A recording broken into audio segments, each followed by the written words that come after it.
नमस्कार दोस्तों, बहुत बहुत स्वागत है आपका अपने चैनल स्टाइल 92 पर। मेरा नाम अमरीश कुमार। दोस्तों आज मैं आप लोगों के सामने क्लास 10th का गणित प्रश्नावली 3.2 प्रश्न संख्या 1। तो चलिए दोस्तों मैं वीडियो को स्टार्ट करता हूं। दोस्तों पहला प्रश्न आपके सामने है कि कक्षा 10 के 10 विद्यार्थियों ने एक गणित की पहली प्रतियोगिता में भाग लिया। यदि लड़कियों की संख्या लड़कों की संख्या से 4 अधिक हो तो प्रतियोगिता में भाग लिए गए लड़कों और लड़कियों की संख्या ज्ञात कीजिए। दोस्तों यह प्रश्न है, यह प्रश्न जो है वो बार बार बोर्ड में रिपीट हो चुका है, इसलिए मैं यह प्रश्न को करा रहा हूं। तो दोस्तों अगर इस चैनल पर आप नए हैं तो फटाफट इस चैनल को क्या कर ले, सब्सक्राइब कर ले, बेल आइकन को प्रेस कर ले ताकि हमारी आने वाली पहली नोटिफिकेशन आपके पास पहुंच सके। तो चलिए मैं दोस्तों वीडियो को स्टार्ट करता हूँ। हम सबसे पहले क्या लिखते हैं, हम सबसे पहले लिखते हैं सॉल्व। सॉल्व लिखने के बाद क्या करेंगे, हम प्रश्न को हल करेंगे। ठीक है, तो सबसे पहले हम क्या करेंगे, लड़का और लड़की है तो सबसे पहले हम क्या लिखेंगे, यहाँ माना कि। सबसे पहले क्या लिख लेंगे हम, माना कि। उसके बाद क्या है, लड़कों की संख्या। लड़कों की संख्या क्या है, लड़कों की संख्या बराबर हम क्या मान लेंगे, x मान लेंगे। और उसके बाद क्या मानेंगे, लड़की की संख्या बराबर क्या मानेंगे, लड़की की संख्या बराबर हम मान सकते हैं यहाँ y। ठीक है, लड़कों की संख्या बराबर क्या है, मेरा x है, और लड़कियों की संख्या बराबर क्या है, मेरा y है। ठीक है, अब यहीं से हम क्या करेंगे, प्रश्न को हल कर लेंगे। तो प्रथम शर्त है प्रश्न यहाँ से लिखेंगे, यानी प्रश्न से लिखेंगे। ठीक है, उसके बाद प्रश्न हम एक बार पढ़ लेते हैं, फिर आप लोगों को बताते हैं। कक्षा 10 के 10 विद्यार्थियों ने एक गणित की प्रतियोगिता में भाग लिया, यानी लड़का भी था और लड़की भी था। अब कितने विद्यार्थी थे, मात्र 10 विद्यार्थी थे, यानी कि हम यहाँ लिख सकते हैं लड़कों की संख्या बराबर x और लड़कियों की संख्या बराबर y, और टोटल विद्यार्थियों की संख्या कितनी थी, तो 10 थी। क्योंकि हमें क्या करना है, ग्राफीय विधि में इसे हल करना है। तो सबसे पहले क्या करेंगे, y को कॉमन कर लेंगे और यहाँ 10 है तो 10 को लिख लेंगे, यानी पक्ष अंतर करेंगे इसको, यानी यहाँ प्लस है तो इधर जाएगा तो क्या हो जाएगा, माइनस, यहाँ क्या हो जाएगा, x हो जाएगा। ठीक है, तो इसको हम मान लेंगे समीकरण नंबर 1। ठीक है, यहाँ तक आपने समझा कि y है तो y लिखेंगे, बराबर लिखेंगे, यहाँ 10 है तो 10 और यहाँ प्लस है तो इधर जाएगा तो क्या हो जाएगा, माइनस, तो यानी 10 माइनस x, समीकरण नंबर 1। और फिर हम क्या लिखेंगे, यानी कि यहाँ लिखेंगे हम फिर। ठीक है, और उसके बाद लिखेंगे यहाँ प्रश्न से, फिर दूसरा शर्त यहाँ लागू होता है। ठीक है, उसके बाद क्या दूसरा शर्त, यदि लड़कियों की संख्या लड़कों की संख्या से 4 अधिक है, यानी कि कहने का मतलब लड़कियों की संख्या लड़कों की संख्या से, यानी लड़कियों की संख्या बराबर क्या है, मेरा y है, इक्वल टू लड़कों की संख्या बराबर क्या है, 1 से, और कितना अधिक है, तो 4 अधिक है। तो डायरेक्ट हम क्या करेंगे, इसको समीकरण नंबर हम 2 मान लेंगे। क्यों मान लेंगे, क्योंकि मेरा ऑलरेडी y कॉमन हो चुका है। ठीक है, अब हम क्या करेंगे कि यहीं से प्रश्न को हल कर लिए हम। टोटल प्रश्न को क्या ये हल हो गया, मेरा सोल्यूशन हो गया, समीकरण 1 और समीकरण 2 निकल गया। अब हम क्या करेंगे कि अब हमें ग्राफीय विधि में हल करना है। तो ग्राफीय विधि में हल करने से पहले हम क्या करेंगे, जान लेते हैं कि सबसे पहले हम निकालेंगे, एक टेबल निकालेंगे। तो यहाँ लिख लेंगे हम समीकरण 1, और इस साइड क्या लिखेंगे, हम लिख लेंगे एक साइड समीकरण नंबर 2। ठीक है, समीकरण 1 और समीकरण क्या कर लेंगे, हम 2 कर लेंगे। ठीक है, समीकरण 1 की संख्या कितना दिया हुआ है मेरा, तो हम दिया हुआ है y बराबर 10 माइनस x, और समीकरण 2 की संख्या कितना है, y बराबर x प्लस 4। ठीक है, अब हम क्या करेंगे, सबसे पहले टेबल को बना लेते हैं ना। तो टेबल को बना लेते हैं, एक टेबल बना लेते हैं, बहुत अच्छा सा एक टेबल, छोटा सा टेबल बना लेते हैं, क्योंकि टेबल बनाएंगे तभी हम क्या करेंगे, x और y का मान इसमें भर पाएंगे ना। तो दोनों साइड हमें क्या करना है कि एक टेबल को बनाना है। तो टेबल, चलिए हम टेबल तो बना लिए, अब हमें क्या लिखना है, इसमें ये भी देख लेते हैं हम। ये टेबल हम मेरा बन गया। अब इसमें हमें सबसे पहले लिखना है x और y लिखना है ना। इसमें क्या लिखना है, x y लिखना है और उसका मान भरना है। समीकरण 1 और समीकरण 2 का जो भी संख्या आएगा उस संख्या को क्या करना है, इसमें हमें भरना है। तो चलिए मैं आप लोगों को सोल्व करके भी बता देता हूँ कि कैसे हमको भरना है। ठीक है, तो चलते हैं यहाँ। समीकरण 1 कितना है, तो y बराबर 10 माइनस x दिया हुआ है। ठीक है, अब देखिए y यहाँ है तो y तो ज्यों का त्यों हो जाएगा। अब देखिए x संख्या पर अगर हम कोई भी संख्या यहाँ 4 रखते हैं तो 10 माइनस कितना हो जाएगा, 4, तो 10 में से 4 जाएगा तो कितना बच जाएगा, मेरा 6 आ जाएगा ना।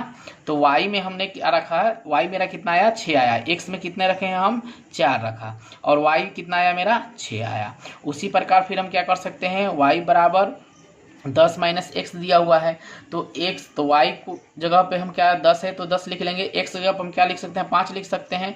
तो 10 में से 5 जाएगा तो कितना बच जाएगा, मेरा 5, यानी कि x में कितना भरे हम, 5 भरे, तो y में कितना आया, मेरा 5। अपने अंक मन से आप अंक को यहाँ भर सकते हैं, कोई आपको दिक्कत नहीं होगा, ठीक है। लेकिन फिर भी मैं बता देता हूँ, फिर y बराबर अगर हम 10 माइनस x रखते हैं तो y बराबर कितना हो जाएगा, 10 है तो 10, अगर y में x में हम 6 रख दे तो कितना आ जाएगा, तो 10 में से 6 जाएगा तो कितना हो जाएगा मेरा 4, यानी x में मैंने रखा 6 तो y कितना आया मेरा 4, तो यानी x में मैंने रखा कितना 6 और y कितना आया मेरा 4। तो इस प्रकार से मैंने x का मान भर दिया, यानी एक टेबल मैंने तैयार कर दिया। दूसरा टेबल हमें निकालना है, यानी दूसरी संख्या समीकरण क्या है मेरा कि y बराबर x प्लस 4 दिया हुआ है, ठीक है। हाँ, अब देखते हैं y है तो y लिख देंगे, x की जगह पर हम कोई भी संख्या अगर 1 रख देते हैं और जोड़ यहाँ कितना है 4 है, तो x में कितना रखा मैंने 4 रखा, तो इक्वल टू 4 1 कितना हो जाएगा 5 हो गया, यानी कि x का मान कितना हुआ मेरा 1 हुआ और y का मान कितना हुआ मेरा 5 हुआ। तो यहाँ लिख सकते हैं x में मैंने 1 रखा तो y कितना आया मेरा 5। उसी प्रकार फिर यहाँ हम लिखेंगे x प्लस 4, ठीक है। तो x में अगर मैंने रखा 2 और 4 है तो y बराबर कितना हो जाएगा 4 2 कितना हो जाएगा मेरा 6, यानी y मेरा कितना हो गया 6 हो गया। x में मैंने क्या रखा है तो 2 रखा है, तो यहाँ के लिख देंगे हम 2 रख देंगे, ठीक है। उसके बाद फिर देखते हैं y बराबर x प्लस कितना है 4 है, तो y बराबर क्या है, x में मैंने अगर रख दिया 3 तो 4 4 3 कितना हो जाएगा मेरा टोटल संख्या 7, यानी कि y बराबर कितना हो गया मेरा 7 और x कितना मैंने रखा है 3, तो x रखा है 3 और y कितना रखा है मैंने 7। इस प्रकार से हम क्या कि इस प्रश्न को हल कर लिए। अब हम चलते हैं डायरेक्ट ग्राफ पे जाएंगे और ग्राफ खींच के एक बार आपको दिखा देते हैं। मैं कल से आप लोगों को सिर्फ टेबल तक ही बताऊंगा, क्योंकि ग्राफ मैंने ऑलरेडी 4-5 वीडियो बना रखा है ग्राफ का, तो बिल्कुल वैसे ही मान आप भर सकते हैं। तो चलिए मैं ग्राफ एक बार और करके आज बता देता हूं आप लोगों को। चलिए हम ग्राफ की कॉपी पे आ गए हैं। हमने जो टेबल बनाया उसमें अधिकतम संख्या कितना था तो 7 था, उससे कम नहीं था, 7 सबसे ज़्यादा था, तो इसलिए मैंने 7 तक यहाँ लिखा है। इस साइड को हम बार बार बोलते हैं धनात्मक बोलते हैं, इस साइड को हमेशा धनात्मक बोलते हैं, इस साइड को हमेशा ऋणात्मक बोलते हैं, इस साइड को भी क्या बोलते हैं हम ऋणात्मक बोलते हैं, ठीक है। अब हम क्या करेंगे कि ग्राफ की कॉपी से हमें जो मैंने टेबल बनाया था उस टेबल को यहाँ लिखते हैं, ठीक है। तो देखिए इस ग्राफ कॉपी पे आप मत लिखिएगा, जहाँ लिखा हुआ है उसी बगल में एक कॉपी मिलता है उसमें आप लिख ले, लेकिन मैं सॉल्यूशन करने के लिए आप लोगों को मैं यहाँ लिख देता हूँ कि x टेबल में जो लिखा हुआ था वही मैं लिख रहा हूँ। यहाँ 4/6 5 5 6 और 4 ऐसे मैंने टेबल बनाया हुआ था पहला समीकरण का ना, तो पहला समीकरण का टेबल ऐसे बना हुआ था और समीकरण 2 का टेबल भी बना हुआ था कि x y, ठीक है। यहाँ आप ग्राफ में कॉपी पे बार बार आपको बता रहा हूँ कि इसमें आप मत दर्ज करिएगा कोई भी संख्या, अगर आप करते हैं तो गलत हो जाएगा, मैं आपको बताने के लिए यहाँ कर रहा हूँ, ठीक है। तो चलते हैं हम, चलिए x में मेरा कितना है तो 4 है, तो यहाँ देख लेते हैं x में कितना है मेरा, यहाँ 4 है, और y में कितना है मेरा तो 6 है, तो x में 4 y में 6 यहाँ आ गए, यहाँ करके गोल मार्क कर देंगे, ठीक है।